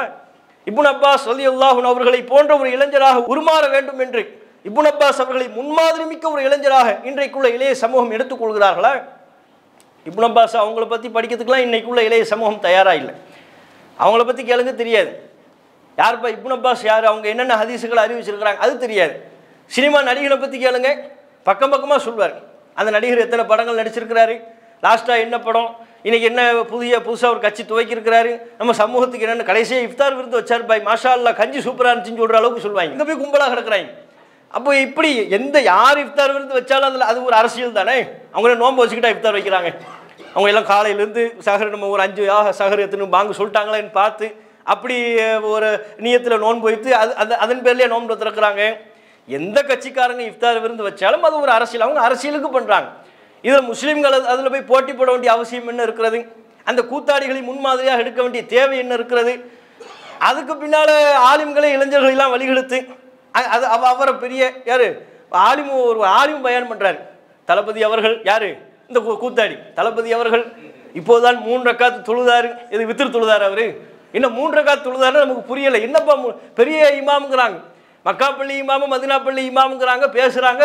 தளபதி அவர்கள் அவருக்கு அப்படி அவர் இப்படி இப்போதுதான் 3 ரக்காத்து தொழுதாரு. என்ன 3 ரக்காத்து தொழுதாரு? மகரிப் 3 ரக்காத்து தொழுதாரு, அதை சொல்கிறாங்க. அப்போ இஷா எப்போ தொழுவார்? வீட்டில் போய் தொழுவாரா? ஆல்ரெடி சுபு தொழுதுட்டார், அவர் லுஹர் தொழுதுட்டார். என்ன சொல்ல வரையும் இதன் மூலமா? நம்ம அந்த அரசியல்வாதிகளை பற்றி நமக்கு பேச்சு இல்லை. எந்த திமுகவாக இருந்தாலும் அதிமுகவாக இருந்தாலும் புதிதாக கட்சி துவங்கக்கூடியவர்களாக இருந்தாலும் முஸ்லீம்களை அரவணைக்க வேண்டும் என்பதற்காக வேண்டி பல்வேறு இஃப்தார் விருந்துகள் ஏற்பாடு செய்வாங்க. அது அரசியல்வாதிகளுடைய தனிப்பட்ட விஷயம். அதில் போய் நம்ம சமுதாயத்தவர்கள் முண்டியடிக்க வேண்டிய அவசியம் இருக்கா? அதில் வெளியில் இருந்துக்கிட்டு பேட்டி கொடுக்குறாங்கன்னு நம்ம சமுதாயத்தவர்கள் என்ன இது, இவர்கள் நோன்பாளிகளுக்கு இடையூறு ஏற்படுத்தி விட்டார்கள். ஒன்று யார் அங்கே போக சொன்னாங்க? உன்னை போக சொன்னாங்களா? உன்னை கூப்பிட்டாங்களா? உனக்கு என்ன நோன்பு திறக்கிறதுக்கு இடமா இல்லை? ஊர்பட்ட பள்ளிவாசல், ஆயிரக்கணக்கான பள்ளிவாசல் திறந்து வைத்து கொண்டு நோன்பதற்கு வாவான்னு கூப்பிடுற அங்கே போகாமல் இவன் அந்த சினிமா நடிகனை பார்க்கணும்னு அங்கே போய்கொண்டு நோன்பாளிகளுக்கு இடையூறு ஏற்படுத்தி விட்டார்கள். எங்களுக்கு நோன்பு வைக்காதவர்களாம் அங்கே வந்து விட்டார்கள். இன்னும் வந்தவங்களா நோன்பு வச்சவங்களா? நோன்பு வைக்காதவர்களாம் வந்து விட்டார்கள். எங்களுக்கு சரியாக கஞ்சி கிடைக்கவில்லை, பேரிச்சம்பளம் சரியில்லை, இப்படி சொல்லிக்கிட்டு கிடக்குறாங்க. அப்போ இப்படி ஒரு கும்பல் அப்படி ஒரு கும்பல் அங்கே போய் முன்னெடிக்க வேண்டிய தேவை என்ன இருக்குது? மக்கள் அதை நோக்கி முன்னெடுக்கிறார்கள். ஆலிம்கள் அவர்களுக்கு வழிகாட்டணும். மக்களை வழிநடத்தக்கூடிய ஆலிம்கள், சமுதாய தலைவர்கள் இளைஞர்களை நல்வழிப்படுத்தணும். இது போன்ற சினிமா பிரபலங்களுக்கு பின்னால் போகாதீங்க, அரசியல்வாதிகளுக்கு பின்னால் போகாதீங்க, நம்முடைய கொள்கை மறுமையில் வெற்றி பெறணும், அதற்கு உன்னுடைய வாழ்க்கையை நீ வளப்படுத்திக்கொள், அப்படி அல்லவா அவங்களுக்கு சொல்லணும். அப்போ அப்படி சொல்ல தவறியதின் காரணத்தினால சினிமா பிரபல்யங்களை தங்களுடைய ஆதர்ச நாயகனாக கருதி கொள்கிறார்கள். நபித்தோழர்களை கருத வேண்டியவர்கள், இந்த மார்க்கத்திற்காக பாடுபட்டவர்களை, ரத்தம் சிந்தியவர்களை முன்மாதிரிகளாக எடுத்துக்கொள்ள வேண்டியவர்கள் சினிமா பிரபல்யங்களையும் ஏனைய பிரபல்யங்களையும் ஒரு முன்னிலைக்குரிய கதாநாயகர்களாக கருதி அவர்களை தங்களுடைய வாழ்க்கையின் முன்மாதிரியாக எடுத்துக்கொள்ளக்கூடிய ஒரு போக்கை பார்க்குறோமா இல்லையா? இதெல்லாம் இதனுடைய விளைவுகள் தான். இது மட்டும் இல்லாமல் இப்னு அப்பாஸ் ரலியல்லாஹு அன்ஹு நம்ம சொன்னோம்ல, ஹதீஸுகளை தெரிந்து கொள்வதற்கு அவ்வளவு ஆர்வம், அதுக்காண்டி பயணப்பட்டு கூட தெரிந்து கொள்வார்கள்னு சொன்னோம்ல. உமர் ரலியல்லாஹு அன்ஹு ரசூலுல்லாஹ்வுடைய மரணத்திற்கு பிறகு உமர் அவர்களோடு இப்னு அப்பாஸ் அவங்க ஹஜ்ஜுக்கு போகிறாங்க. போகும்போது இது தொடர்புடைய சம்பவம் புகாரில் 2468வது இலக்கத்தில் பதிவு செய்யப்பட்டிருக்கிறது. புகாரில் 2468 நீண்ட செய்தி, கண்டிப்பாக படித்து பாருங்கள், அற்புதமான ஒரு செய்தி. இப்னு அப்பாஸ் அவர்களோடு உமர் ரலியல்லாஹு அன்ஹு அவங்களோடு இப்னு அப்பாஸ் அவங்க ஒரு ஹஜ்ஜுக்கான பயணத்தில் போகிறாங்க. போகும்போது அவங்க சொல்கிறாங்க, குர்ஆனில் ஒரு வசனம், அந்த வசனத்தை பற்றிய விளக்கத்தை அறிந்து கொள்ள வேண்டும் என்று ஓராண்டாக நான் முயற்சி செய்து வருகிறேன். ஆனால் உமர் அவர்கள் பெரிய ஆட்சியாளராக இருக்க, ஹலீஃபாவாக இருக்கிறாரு, அதிக நேரம் ஒதுக்க முடியல, இவருக்கும் அங்கே அவர் அணுகுவதில் முடியலை. ஓராண்டாக முயற்சி செய்து வந்தேன், குர்ஆனில் உள்ள ஒரு வசனத்துக்கான விளக்கத்தை அறிந்து கொள்ள வேண்டும் என்று. அப்போ இப்னு அப்பாஸ் ஹஜ்ஜுக்கு உண்டான பயணம்னா அதில் நீண்ட அவகாசம்லாம் இருக்கும்ல, சந்திப்பதற்கு, பேசுவதற்கு, உரையாடுவதற்கு, ஒன்றாக தங்கக்கூடிய வாய்ப்புலாம் இருக்குது. அந்த வாய்ப்பை பயன்படுத்தி கொள்கிறார். பயன்படுத்தி கொண்டு குறிப்பிட்ட ஒரு நேரம் ஹலீஃபா உமர் அவர்கள் இருந்தார்கள். அவர்கிட்ட நான் கேட்டேன், இந்த வசனம் நான் நீண்ட காலமாக ஒரு வருஷமாக எந்த வசனத்துக்கு உண்டான விளக்கத்தை தெரிந்து கொள்ள வேண்டும் என்று ஆசைப்பட்டேனோ அதை பற்றி நான் பேச்செடுத்தேன். 66வது அத்தியாயம் 4வது வசனம், அதில் அந்த வசனம் துவங்குகிறது, இன் தத்தூபா இலல்லாஹி ஃபக்கது சகத் குலூபுக்குமா வ இன் ததாஹரா அலைஹி ஃப இன்னல்லாஹு ஹுவ மௌலாஹு வ ஜிப்ரீலு வ சாலிஹுல் முஃமினீன் வல் மலாயிகத்து பஅத ذلك ظஹீம். அந்த வசனம் துவங்குகிறது, நீங்கள் இருவரும் அல்லாஹ்விடத்தில் மன்னிப்பு கேட்டால் அதுதான் உங்களுக்கு நல்லது. ஏனெனில் ஃபக்கது சகத் குலூபுக்குமா, உங்கள் இருவரின் உள்ளமும் சருகிவிட்டது, தப்பு பண்ணிட்டீங்க, அதனால் அல்லாஹ்ட்ட மன்னிப்பு கேட்கறது உங்களுக்கு நல்லது. ஒயின் தவாஹரா அலைஹி, நீங்கள் இருவரும் இவருக்கு எதிராக செயல்பட, நபிக்கு எதிராக செயல்பட முயற்சித்தால் இன்னல்லாஹு வ மௌலாஹு, அல்லாஹ் நபிக்கு உதவி செய்வான், ஓ ஜிப்ரீலு, ஜிப்ரீல் உதவி செய்வார், ஓ சாலிஹுல் முஃமினீன், நல்ல மூமின்கள் நபிக்கு உதவி செய்வார், ஒல் மலாயிகத்து பஅத ذلك ظஹீர், அதற்கு பிறகு மலக்குமார்களும் இவருக்கு உதவி செய்வார்கள் என்று அந்த வசனம் முடிகிறது. 66வது அத்தியாயம் 4வது வசனம். இந்த வசனத்தை பார்க்குறாரு, நீங்கள் ரெண்டு பேரும் அல்லாஹ்ட்ட மன்னிப்பு கேட்டால் உங்களுக்கு நல்லது, ஏன்னா உங்கள் உள்ளம் சருகி விட்டது. ரெண்டு பேரும் எதிராக செயல்பட்டால் இன்னென்ன மாதிரி ஆயிரும்னு அல்லாஹ் சொல்கிறான். அந்த ரெண்டு பேர் யார்? நீங்கள் இருவர், நம்ம படித்தோம்னா படிச்சுட்டு போயிட்டே இருப்போம், எதை பற்றியும் நம்ம குர்ஆன் வசனங்களை படிக்கும் பொழுது ஒரு சிந்தனையோடு அதற்குண்டான சரியான விளக்கத்தை அறிந்து கொள்ள வேண்டும் என்கிற தேடலோடு வாசிக்கிறோமான அது ரொம்ப வேக வேகமாக ஒதுட்டு போயிடுவோம், வேக வேகமாக தமிழை படித்து விட்டு சென்று விடுவோம். இப்னு அப்பாஸ் அவங்க பார்க்க, நீங்கள் இருவரும் அல்லாஹ்ட்ட மன்னிப்பு கேட்டால் நல்லது. எந்த இருவர்? அந்த ரெண்டு பேர் யார்? என்ன சம்பவம் நடந்த, சம்பவம் என்ன சம்பவம் நடந்துச்சு இப்படின்னு விளக்கம் கேட்கும். இதுதான் என்னுடைய சிந்தனையில் ஓராண்டாக ஓடிக்கொண்டிருந்தது. சரியா ஹஜ்ஜுக்குரிய பயணத்தில் உமர் அவர்களை சந்தித்து நான் கேட்டேன், உமர் அவர்களே, இந்த வசனம் யாரை பற்றி பேசுகிறது? எந்த ரெண்டு பேரு? உமர் அவங்க, அதுவும் எந்த நேரம் தெரியுமா? உமர் அவர்கள் ஹஜ்ஜில் குறிப்பிட்ட ஒரு நேரத்தில் இயற்கை தேவையை நிறைவேற்றி விட்டு ஒழு செய்வதற்காண்டி வருகிறார்கள். அதே மாதிரி தான் தண்ணீர் எடுத்து வைத்து விட்டு அந்த நேரத்தில் ஒழு செய்வதற்காண்டி வருகிற அந்த நேரத்தில் தான் கேட்குறாங்க. இன்றைக்கி நம்ம அந்த மாதிரி நேரத்தில் எனக்கு ஒரு மார்க்க சந்தேகம்னு கேட்டோம்னா, எப்போ அவனுக்கு வேலை இல்லையா, இப்போ ஒழு செஞ்சுட்டு இப்போ தான் வந்துக்கிட்டு இருக்கிறோம், அதுக்குள்ளே உனக்கு ஒரு சந்தேகமானு கேட்போம். உமர் அவர்கள் சொல்கிறாங்க, வா அஜபி லக்க இப்னு அப்பாஸ், இப்னு அப்பாஸ் அவர்களை ஆச்சரியமாக இருக்கிறது, இன்னும் உங்களுக்கு தெரியலையாங்கிற கோணத்தில் ஆச்சரியமாக இருக்கிறது. அது யார் தெரியுமா? ஆயிஷத்து ஹப்ஸா, ஆயிஷா அவர்களும் ஹப்ஸா அவர்களும் தான். ரசூலுல்லாஹ்வுடைய மனைவியர்களில் ஆயிஷா ஹப்ஸா ரலியல்லாஹு அன்ஹுமா, அந்த இருவர் குறித்து தான் இந்த வசனம் பேசுகிறது. ஏன், என்ன காரணம்? அந்த சம்பவத்தை விலாவரியாக சொல்கிறார். எனக்கு ஒரு அண்டை வீட்டுக்காரர் இருந்தார், நானும் என்னுடைய அண்டை வீட்டுக்காரரும் முறை வைத்து நபிகள் நாயகத்தின் சபைக்கு செல்வோம். நான் ஒரு நாள் ரசூலுல்லாஹ்வுடைய சபைக்கு செல்வேன், என்னுடைய அண்டை வீட்டுக்காரர், பக்கத்து வீட்டுக்காரர் வியாபாரத்துக்கு போயிடுவார். நான் ரசூலுல்லாஹ்விடமிருந்து செய்திகளை கற்று அறிந்து அவருக்கு நான் தெரிவித்து விடுவேன். அவர் வியாபாரத்திலிருந்து தமக்கு கிடைத்த பங்கிலிருந்து ஒரு பங்கு எனக்கு தருவார். மறுநாள் நான் வியாபாரத்துக்கு போவேன், அவர் ரசூலுல்லாஹ்வுடைய சபைக்கு வருவார். நான் வியாபாரத்தில் எனக்கு கிடைத்த பங்கிலிருந்து ஒரு பகுதி அவருக்கு கொடுப்பேன், அவர் ரசூலுல்லாஹ்விடமிருந்து கற்ற செய்தி எனக்கு சொல்லித் தருவார். இப்படி நாங்கள் ஒரு முறை வைத்திருந்தோம். என்சிலு யோமன் அன்சிலு யோமன், நான் ஒரு நாள் ரசூலுல்லாஹ்வுடைய சபைக்கு செல்வது, அவர் மறுநாள் ரசூலுல்லாஹ்வுடைய சபைக்கு, ரசூலுல்லாஹ்வுடைய சபை மிஸ் பண்ணிடக்கூடாது, நான் ஒரு நாள் செல்ல வேண்டும். அப்போ என்னுடைய அண்டை வீட்டுக்காரர் வியாபாரத்துக்கு போய் எனக்கும் சேர்த்தவர் வியாபாரம் பார்ப்பார். மறுநாள் நான் வியாபாரத்துக்கு சென்று விடுவேன், அவருக்கும் சேர்த்து நான் வியாபாரம் பார்ப்பேன். அவர் ரசூலுல்லாஹ்வுடைய சபை நடந்தது எனக்கு சொல்லணும். இதுதான் எங்களுக்குள்ள ரெண்டு பேரும் அக்ரிமெண்ட் போட்டு இப்படி நாங்கள் செய்து வந்தோம் அப்படிங்கிறாங்க. பாருங்க உமர் அவர்கள் எந்த அளவுக்கு அவங்களும் மார்க்கத்துக்காக வேண்டி எவ்வளவு நாளை ஒதுக்கி இருக்கிறாங்க. வியாபாரத்துக்கு ஒரு நாள், ரசூலுல்லாஹ்வுடைய சபைக்கு ஒரு நாள். அப்போ 10 நாள் வந்தால் 5 நாள் வியாபாரம், 5 நாள் ரசூலுல்லாஹ்வுடைய சபை. இப்படித்தான் உமர் அவர்கள் தம்முடைய வாழ்வை கழித்திருக்கிறார்கள், பெரும்பகுதி கழித்திருக்கிறார்கள் என்பதையும் இதில் நம்ம தெரிஞ்சுக்கிறோம். இப்படி நாங்கள் முறை வைத்து சென்று கொண்டிருந்தோம்.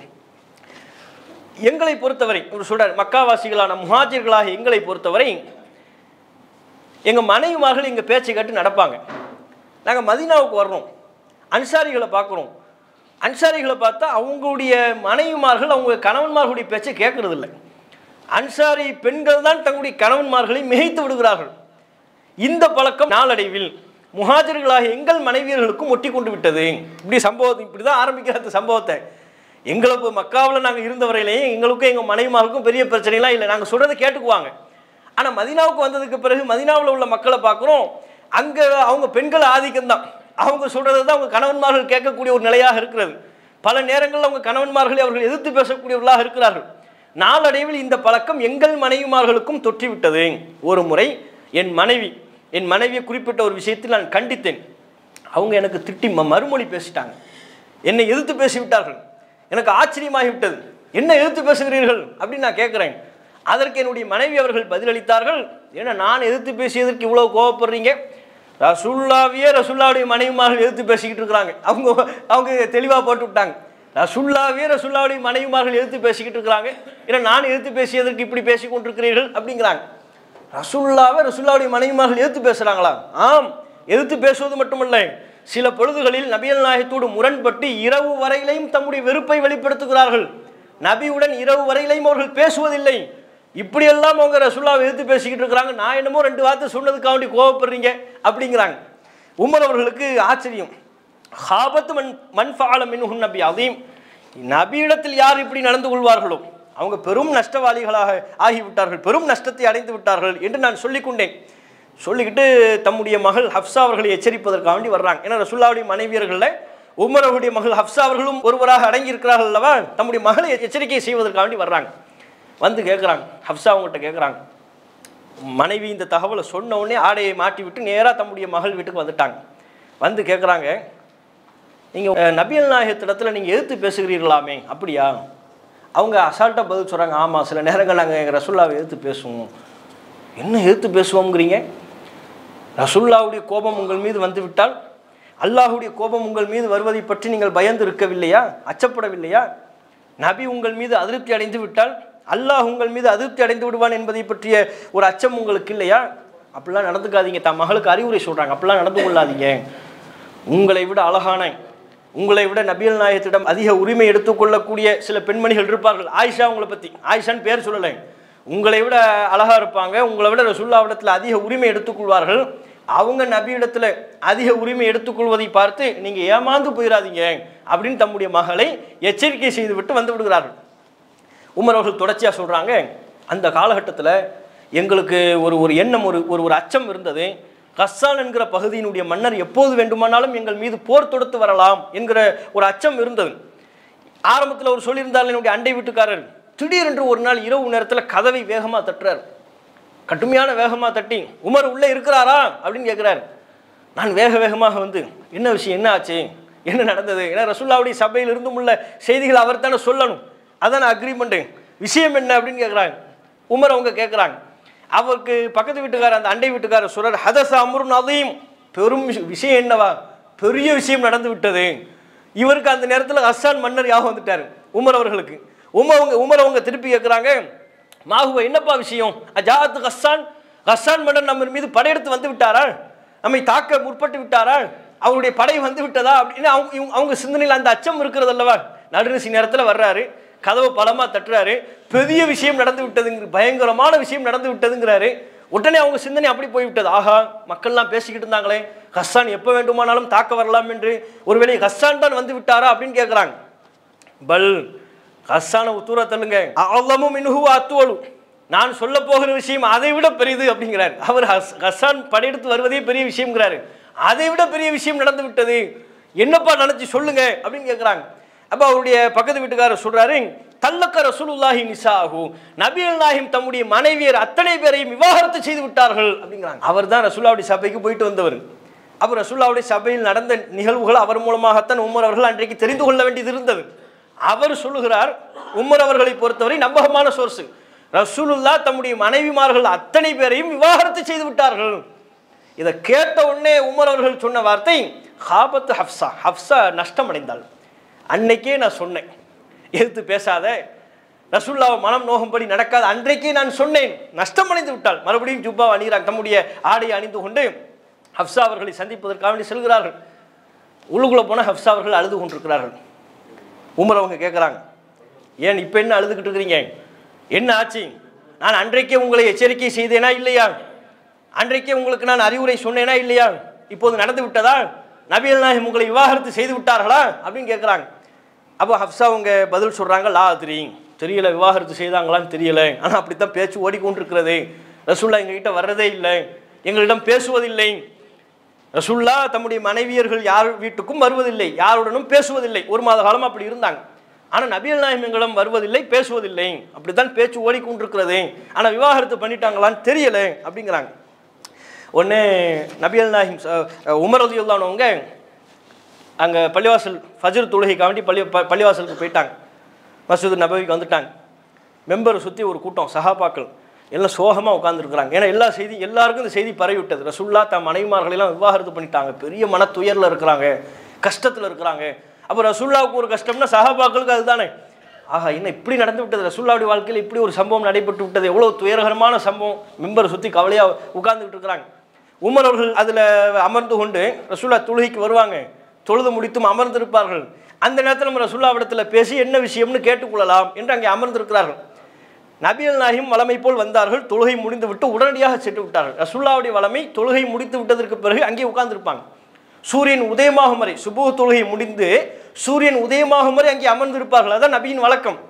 அப்போ அந்த நேரத்தில் பேசி தெரிந்து கொள்ளலாம் என்று நினைத்து கொண்டிருக்கும் பொழுது வந்தாங்க, தொழுது முடிச்சுட்டு யாருடனும் பேசாமல் தம்முடைய அறைக்கு சென்று விட்டார்கள். உமர் அவர்கள் கூட கொஞ்சம் கவலாக, என்ன ஆச்சுன்னு தெரியலையே, நம்ம இடத்துல பேசவே இல்லை. அப்போ ரசூலுல்லாஹ்வுடைய அறைக்கு சென்று அனுமதி கேட்குறாங்க.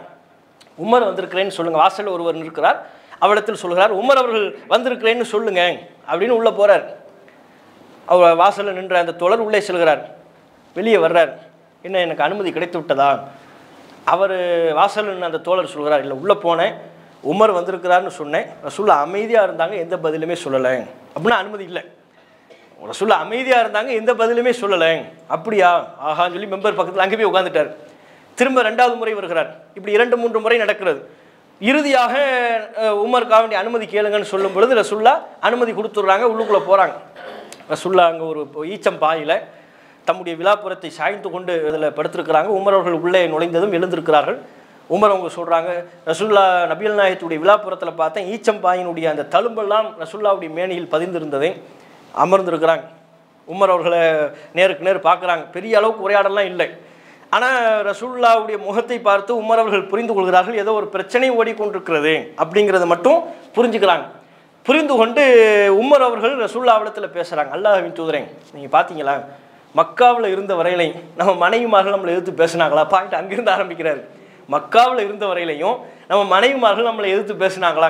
எல்லாம் சரியாக தானே போச்சு. எப்போ மதீனாவுக்கு வந்தோம், எப்போ இந்த அன்சாரி பெண்மணிகளோடு நம்முடைய மனைவிமார்கள் பழக ஆரம்பித்தார்களோ அதற்கு பிறகு அவர்களுடைய பழக்கம் நம்முடைய மனைவிமார்களுக்கு ஒட்டி கொண்டு விட்டதே, இதை நீங்கள் கவனித்தீர்களா அப்படிங்கிறாங்க. ரசூலுல்லாஹ் லேட்டாக பஸ்ஸமே அப்படி லேசாக சிரிக்கிறாங்க. பேசலாம் இல்லை, ஓஹோ இப்படி ஒரு பாயிண்ட் வச்சுருக்கிறீங்களோ அப்படிங்கிற மாதிரி லேசாக சிரிக்கிறாங்க. ரசூலுல்லாஹ் சிரிச்சதை வாட்ச் பண்ணிட்டாரா?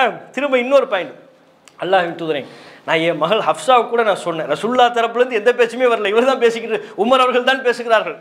என்னுடைய மகள் நான் ஹப்ஸாவுக்கு கூட நான் சொன்னேன், உன்னை விட அழகாக சில பேர் இருப்பாங்க, ரசூலுல்லாஹ்விடத்தில் அதிக உரிமை எடுத்துக்கொள்வார்கள், அதை பார்த்து நீ ஏமாந்து போயிடாதுன்னு என் மகளுக்கு நான் அறிவுரை சொன்ன, கேட்கலையே அப்படிங்கிறாங்க. ஓ, இதை வேற சொன்னீங்களா ரசூலுல்லாஹ்? ஃபத்தபஸ்ஸம உக்ரா.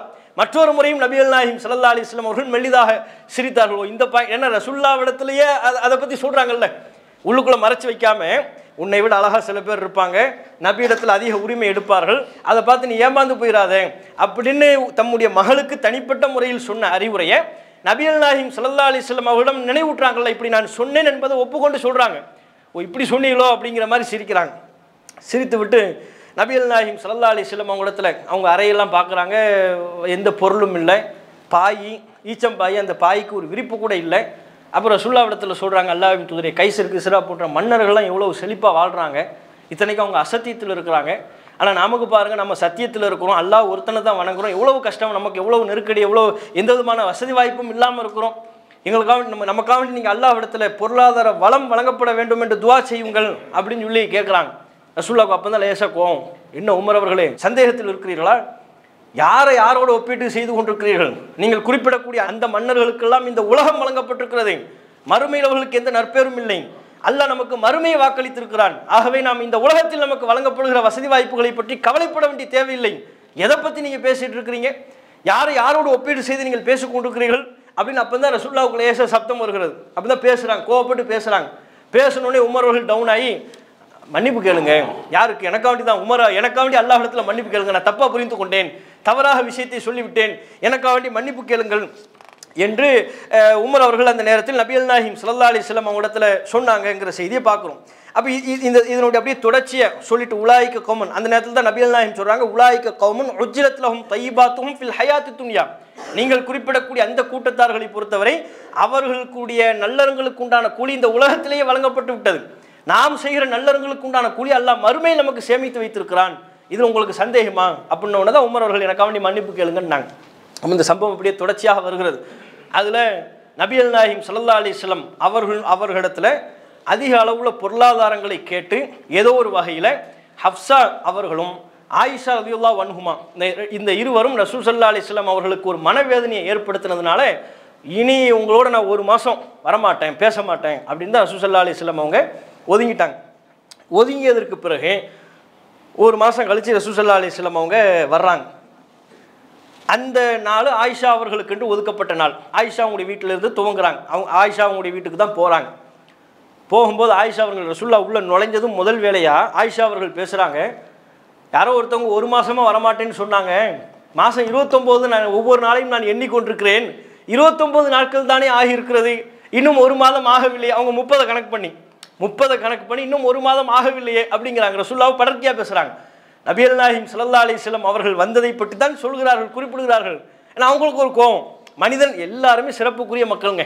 சஹாபாக்கள் எடுத்துக்கொண்டாலும் சரி, எல்லாம் சிறப்புக்குரிய மக்கள். அவர்களும் மனிதர்கள் என்கிற முறையில் சில நேரங்களில் பலவீனங்கள் வரும். மனிதன் என்கிற முறையில் சில வார்த்தைகளை பேசுவார்கள். அதை நாம் பேசக்கூடிய வார்த்தைகளோடு அதை நீங்கள் ஒப்பிட்டு பார்க்க இயலாது. அப்போ அப்படி சொன்ன உடனே ஒரு மாதம் வரமாட்டேன்னு சொன்னாங்க, நான் ஒவ்வொரு நாளையும் எண்ணிக்கொண்டிருக்கிறேன், 29 நாள் தான் ஆகியிருக்கிறது அப்படிங்கிறாங்க. அதற்கு நபிகள் நாயகம் பதிலடி கொடுக்குறாங்க, ஆயிஷா மாதம் என்பது 29 நாளும் தான், ஒரு மாதம் வரமாட்டேன்னு சொன்னல, ஒரு மாதம் தான் இது. ஏன் அந்த மாதம் 29 நாட்களோடு முடித்து விட்டது, மாதம் என்பது 29 நாட்களும் தான் அப்படின்னு சொல்லக்கூடிய ஒரு செய்தியும் பார்க்குறோம். அதிலே நபிகள் நாயகம் ஸல்லல்லாஹு அலைஹி வஸல்லம் அவர்களுக்கு அல்லாஹ் சொல்லிடுறான். 33வது அத்தியாயம் 28, 29 இந்த வசனம் அந்த நேரத்தில் அருளப்படுகிறது. நபிக்கு அல்லாஹ் சொல்லிடுறான், நபியே உங்கள் மனைவிமார்களுக்கு சொல்லிருங்க, இந்த பொருளாதாரம் வேணும், வசதி வாய்ப்பு வேணும், இப்படி அவர்கள் கேட்பார்களே ஆனால் எல்லாம் வாங்க, எனக்கு தர இயலாது. நீங்கள் பொருளாதாரத்தை விரும்புவீர்களே ஆனால் ஃபதஆலைன உமத்திஉகுன்ன வஉஸர்ரிஹுகுன்ன ஸராஹன் ஜமீலா, வாங்க எனக்கு முடிஞ்சதை தந்து உங்களை நான் விவாகரத்து பண்ணிடுறேன், இப்படியே சொல்லுங்கிறான் அல்லாஹ். நீங்கள் 33வது அத்தியாயம் 28, 29 அந்த வசனங்களில் பார்க்கலாம். உங்கள் மனைவிமார்கள் அழைங்க, அழைச்சி சொல்லுங்க, நீங்கள் இந்த உலகத்தை விரும்பக்கூடியவர்களாக இருந்தால் வாருங்கள், உங்களுக்குரிய பொருளாதாரத்தை நான் தந்து விடுகிறேன், உங்களை நான் விவாகரத்து பண்ணிடுறேன்னு சொல்லிருங்க. மறுமை விரும்பக்கூடியவர்களாக இருந்தால் இந்த உலகத்தில் உங்களுக்கு சில கஷ்டங்கள் இருக்கத்தான் செய்யும், பொறுத்து கொண்டு என்னோட வாழணும், ரெண்டில் உங்களுக்கு என்ன, இந்த 2 தேர்வில் என்னை விட்டு பிரிகிறீர்களா, கஷ்டத்தை ஏற்றுக்கொண்டு சகித்து கொண்டு என்னோடு வாழ்கிறீர்களா, இந்த 2ல் எது, மனைவிமார்கள் டிக்ளேர் பண்ணுங்க நல்லா சொல்லிடுறான். ரசூலுல்லாஹ் ஆயிஷா அவங்ககிட்ட தானே முதல் நாள் ஆயிஷா அவங்க இடத்துல சொல்லிடுறாங்க. சொல்லிட்டு சொல்கிறாங்க, அல்லாஹ் எனக்கு இப்படி ஒரு தீர்ப்பை தந்துட்டான், இந்த வசனம் அருளப்பட்டிருக்கிறது, இது குறித்து உங்களுடைய தகப்பனார்ட்ட கேட்டு நீங்கள் முடிவு பண்ணுங்க, அபூபக்கர் அவர்கள்ட்ட கேட்டு முடிவு பண்ணுங்கன்ட்டாங்க. இதை சொன்ன உடனே ஆயிஷா அவர்களுக்கு கோவம். எதை பற்றி என் தகப்பனார்ட்ட நீங்கள் கேட்க, உங்களை விட்டு பிரிவதில் என் தந்தையிடத்தில் நான் கேட்க வேண்டுமா, ஒருபோதும் உங்களை விட்டு நாங்கள் பிரிய மாட்டோம், இந்த உலகத்தில் எங்களுக்கு என்ன கஷ்டம் என்றாலும் அதனை நாங்கள் ஏற்றுக்கொள்வோமே ஒழிய சகித்துக் கொள்வோமே ஒழிய உங்களை விட்டு நாங்கள் பிரிய போவது இல்லை, உங்களோடு வாழ்வதை அதில் சிரமப்படுவதை நாங்கள் தேர்வு செய்து கொள்கிறோம் என்று ஆயிஷா அவர்கள் பதிலளித்தார்கள்.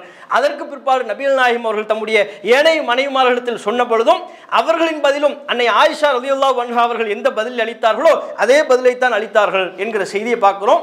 அப்போ அந்த இருவர் இந்த சம்பவம் முழுமையையும் ஒரு வசனத்துக்கு விளக்கம் என்னன்னு கேட்டதுக்கு உமர் அவர்கள் சொல்கிறார்கள், இப்னு அப்பாஸ் அவர்கள் குறிப்பிடுத்துக் கொள்கிறார்கள், அந்த ஒட்டுமொத்த செய்தியினையும் மறக்காமல் நமக்கு சொல்லி தந்திருக்கிறாங்க.